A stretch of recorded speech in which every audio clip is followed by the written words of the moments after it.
फ्रांसीसी क्रांति का ये जो टॉपिक है वो डायरेक्टरी शासित फ्रांस। इससे पहले हम फ्रांसीसी क्रांति के बारे में जानें, संवैधानिक राजतंत्र के बारे में जानें, पुरुष एवं नागरिक अधिकार घोषणा पत्र और फ्रांस के राजतंत्र का उन्मूलन और गणतंत्र की स्थापना के विषय में भी पढ़े थे। जैकोबिन सरकार यानी कि आतंक राज किस तरह से कायम हुआ, इस विषय में भी हम पढ़ चुके हैं। आगे है डायरेक्टरी शासित फ्रांस।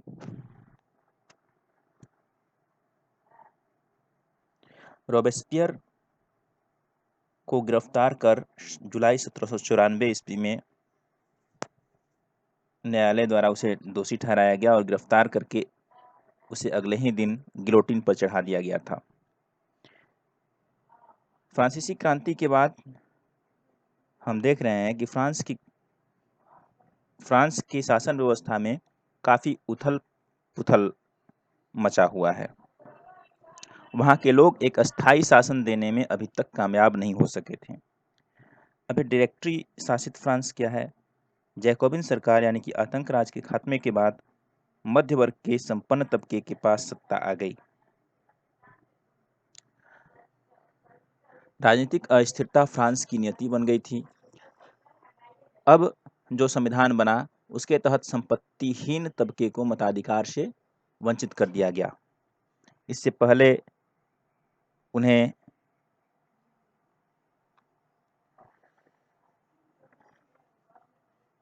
सक्रिय नागरिक और निष्क्रिय नागरिक के बारे में पढ़े थे। सक्रिय नागरिक क्या है, निष्क्रिय नागरिक क्या है, सक्रिय नागरिक की श्रेणी में कौन कौन आता था और निष्क्रिय नागरिक की श्रेणी में कौन कौन आता था।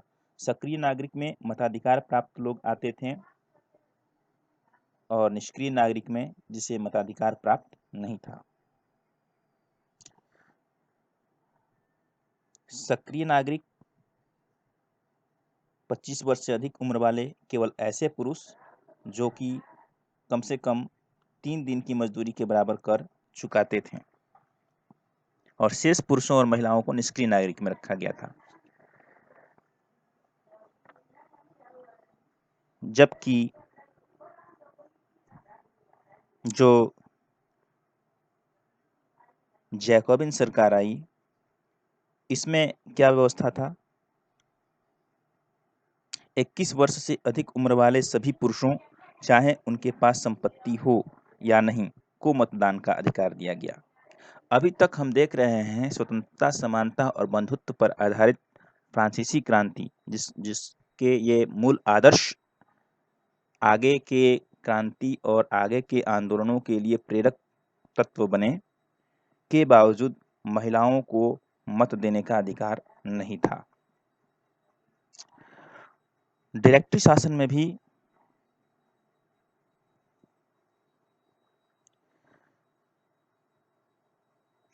नए संविधान के तहत संपत्तिहीन तबके को मताधिकार से वंचित कर दिया गया। इस संविधान में 2 चुनी गई विधान परिषदों का प्रावधान था और ये परिषद 5 सदस्य वाली एक कार्यपालिका, इसी 5 सदस्य वाली कार्यपालिका को डायरेक्टरी कहा जाता है।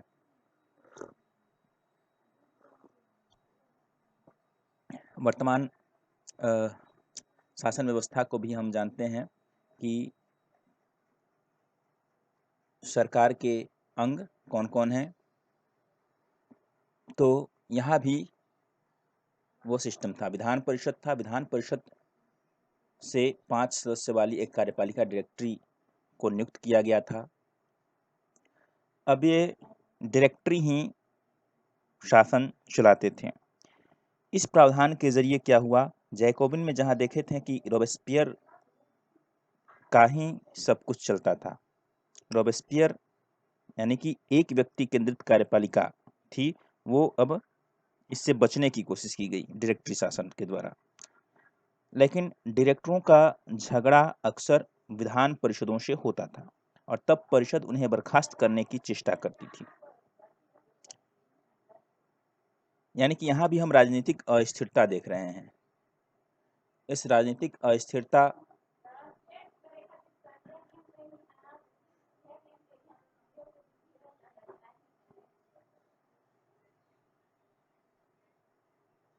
ने सैनिक तानाशाह नेपोलियन बोनापार्ट के उदय का मार्ग प्रशस्त कर दिया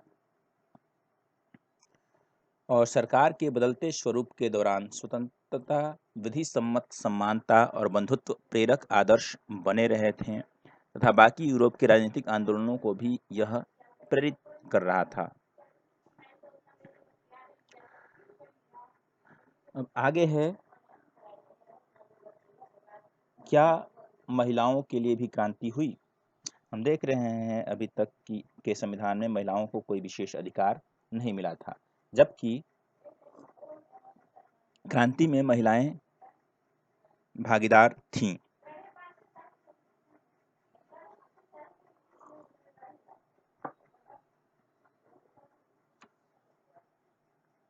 महिलाएं शुरू से ही फ्रांसीसी समाज में अहम परिवर्तन लाने वाली गतिविधियों में सक्रिय रूप से शामिल थीं। उन्हें उम्मीद थी कि उनके भागीदारी क्रांतिकारी सरकार को उनके जीवन सुधारने हेतु ठोस कदम उठाने के लिए प्रेरित करेगी। तीसरे स्टेट की अधिकांश महिलाएं जीविका निर्वाह के लिए काम करती थीं, यानी कि जीवन यापन के लिए अपना काम करती थीं और उसी से अपना गुजारा भत्ता चलाती थीं। युद्धों में पुरुषों को अक्सर बाहर जाना पड़ता था, जिससे अपने घर के जीविका की भार किस पर थी? महिलाओं पर थी। वे सिलाई, बुनाई, कपड़ों की धुलाई करती थीं, बाजारों में फल-फूल, सब्जियां बेचती थीं या संपन्न घरों में घरेलू काम करती थीं। इसके अलावा कुलीनों की लड़कियां अथवा तीसरे स्टेट के धनी परिवार की लड़कियां कॉन्वेंट स्कूल में पढ़ती थीं। इसके बाद उनकी शादी कर दी जाती थी।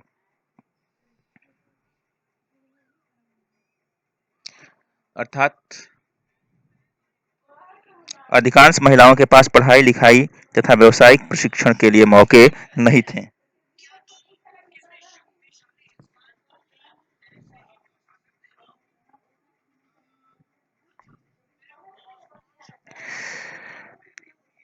केवल कुलीनों की लड़कियां अथवा तीसरे स्टेट के परिवार की लड़कियां ही कॉन्वेंट स्कूल में पढ़ती थीं। इसके बाद उनकी शादी कर दी जाती थी। कामकाजी महिलाओं को अपने परिवार का पालन पोषण भी करना पड़ता था, जैसे खाना पकाना, पानी लाना, लाइन लगाकर पावरोटी लाना और बच्चों की देखरेख आदि करना। उनकी मजदूरी पुरुषों की तुलना में भी कम थी। आज भी हम देखने को मिलता है कि महिलाओं की मजदूरी पुरुषों की अपेक्षा कम दी जाती है। महिलाओं ने अपने हितों के रक्षार्थ और उन पर चर्चा करने के लिए खुद के राजनीतिक क्लब शुरू किए और अखबार निकाले। महिलाओं के उस समय फ्रांस में के विभिन्न शहरों में 60 क्लब थे। इन 60 क्लबों में the society of revolutionary and Republican women सबसे मशहूर क्लब था। महिलाओं की प्रमुख मांग थी कि महिलाओं को पुरुषों के समान राजनीतिक अधिकार प्राप्त होने चाहिए। पूर्व के संविधान में महिलाओं को निष्क्रिय नागरिक का दर्जा दिया गया था। महिलाओं ने मताधिकार, असेंबली के लिए चुने जाने तथा राजनीतिक पदों की मांग रखी। उन्हें लगता था कि तभी नई सरकार में उनके हितों का प्रतिनिधित्व हो पाएगा।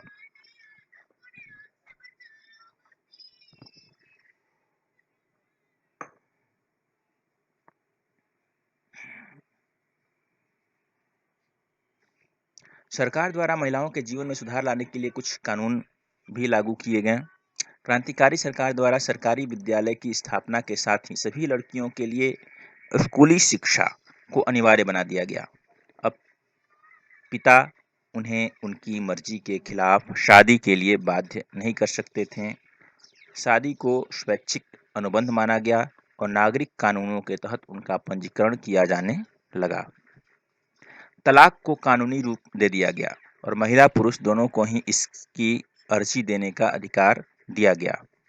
महिलाएं व्यावसायिक प्रशिक्षण ले सकती थीं, कलाकार बन सकती थीं और छोटे-मोटे व्यवसाय चला सकती थीं।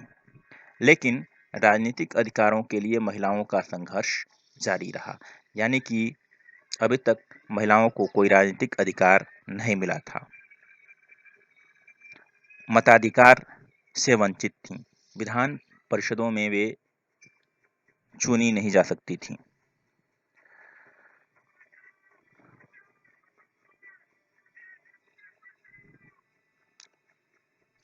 और इस वजह से डायरेक्टरी के रूप में भी नियुक्त नहीं हो सकती थीं।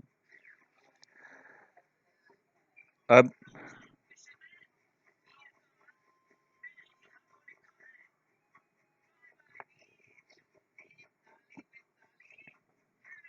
आतंक राज के दौरान सरकार ने महिला क्लबों को बंद करने और उनकी राजनीतिक गतिविधियों पर प्रतिबंध लगाने वाला कानून लागू किया।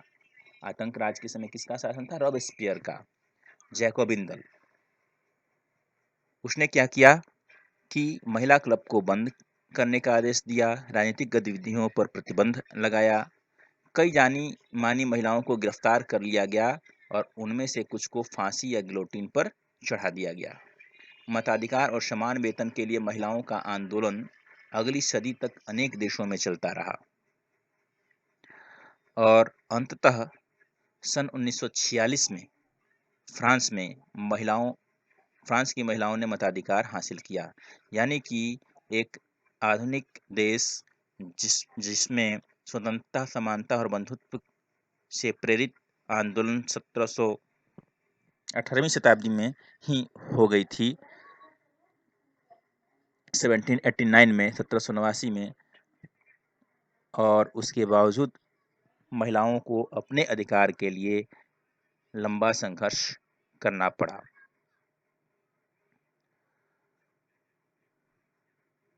इसमें से एक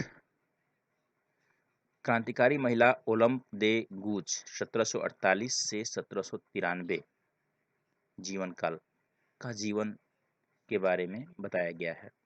ओलंप दे गूज क्रांतिकालीन फ्रांस की राजनीतिक रूप से सक्रिय महिलाओं में सबसे महत्वपूर्ण थीं। उन्होंने संविधान और पुरुष एवं नागरिक अधिकार घोषणा पत्र का विरोध किया, क्योंकि उसमें महिलाओं को मानव मात्र के मूलभूत अधिकारों से वंचित रखा गया था। इसलिए उन्होंने सन 1791 में महिला एवं नागरिक अधिकार घोषणा पत्र तैयार किया, जिसे महारानी और नेशनल असेंबली के सदस्यों के पास यह मांग करते हुए भेजा कि इस पर कार्रवाई की जाए। सन 1793 में ओलंप द गूज ने महिला क्लबों को जबरदस्ती बंद कर देने के लिए जैकोबिन सरकार की आलोचना की। उन पर नेशनल कन्वेंशन द्वारा, जो कि असेंबली थी फ्रांस की तत्कालीन, देशद्रोह का मुकदमा चलाया गया और उसके बाद फांसी पर लटका दिया गया। इस प्रकार ओलंप द गूज वहां महिला अधिकारों के लिए लड़ते हुए अपनी जान उन्हें गंवानी पड़ी।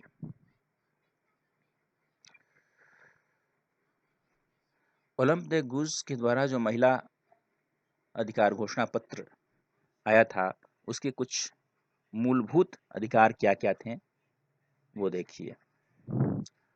औरत जन्मना स्वतंत्र है और अधिकारों में पुरुष के समान है। सभी राजनीतिक संगठनों का लक्ष्य पुरुष एवं महिला के नैसर्गिक अधिकारों को संरक्षित करना है।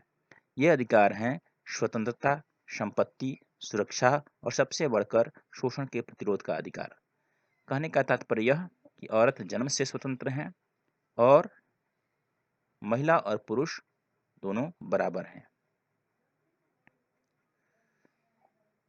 अधिकारों के मामले में।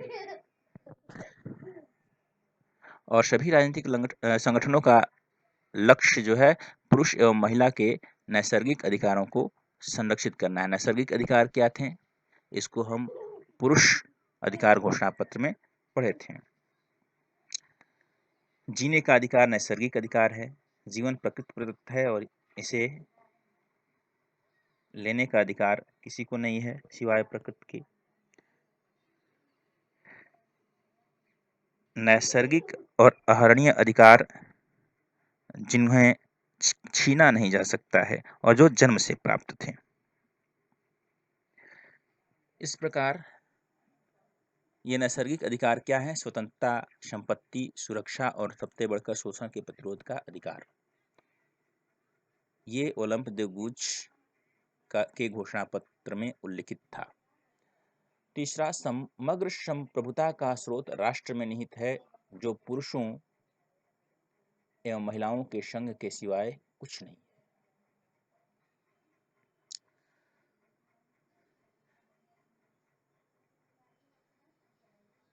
चौथा, कानून सामान्य इच्छा की अभिव्यक्ति होनी चाहिए, यानी कि सभी को स्वीकार होनी चाहिए या समाज में स्वीकार्य होना चाहिए। सभी महिलाएं एवं पुरुष नागरिकों का या तो व्यक्तिगत रूप से या अपने प्रतिनिधियों के माध्यम से विधि निर्माण में दखल होना चाहिए। यह सभी के लिए समान होना चाहिए। अर्थात या तो महिला पुरुष नागरिक व्यक्तिगत रूप से कानून के निर्माण में दखल दें या फिर अपने प्रतिनिधि के माध्यम से कानून निर्माण यानी कि विधि निर्माण में भाग लें। यह सभी के लिए समान होना चाहिए, अर्थात महिला और पुरुष दोनों के हितों को ध्यान में रखकर दोनों का समान भागीदारी होनी चाहिए। सभी महिला एवं पुरुष नागरिक अपनी योग्यता एवं प्रतिभा के बल पर समान रूप से एवं बिना किसी भेदभाव के हर तरह के सम्मान व सार्वजनिक पद के हकदार हैं। अर्थात प्रतिभा और योग्यता को यहाँ बल दिया गया। महिला और पुरुष में भेद न करते हुए योग्यता और प्रतिभा के आधार पर उन्हें सम्मान और सार्वजनिक पद मिलना चाहिए। कोई भी महिला अपवाद नहीं है, वह विधि सम्मत प्रक्रिया द्वारा अपराधी ठहराई जा सकती है, गिरफ्तार और नजरबंद की जा सकती है। पुरुषों की तरह महिलाएं भी इस कठोर कानून का पालन करें। अर्थात हर जगह समानता की बात की गई। अब है स्रोत ज। सन 1793 में जैकोबिन दल का जो राजनीतिज्ञ था शोमेत ने इन आधारों पर महिला क्लबों को बंद करने के निर्णय को उचित ठहराया। क्या था वो? क्या प्रकृति ने घरेलू कार्य पुरुषों को सौंपा है? क्या प्रकृति ने बच्चों को दूध पिलाने के लिए हमें हमें स्तन दिए हैं? नहीं। प्रकृति ने पुरुष से कहा, पुरुष बनो, शिकार, कृषि, राजनीतिक कर्तव्य, यह तुम्हारा साम्राज्य है। प्रकृति ने महिला से कहा, स्त्री बनो, गृहस्थी के काम, मातृत्व के सुखद दायित्व, यही तुम्हारे कार्य हैं। पुरुष बनने की इच्छा रखने वाली महिलाएं निर्लज्ज हैं। क्या जिम्मेदारियों का उचित बंटवारा हो नहीं चुका है? तो ये उस समय के फ्रांस के एक जैकोबिन राजनीतिज्ञ के विचार थे। अब इस पर आप विचार कीजिए, ये क्या आज ऐसी स्थिति है या फिर ऐसा सोचना सही है? अगर नहीं तो क्यों? धन्यवाद। अगला टॉपिक है दास प्रथा का उन्मूलन।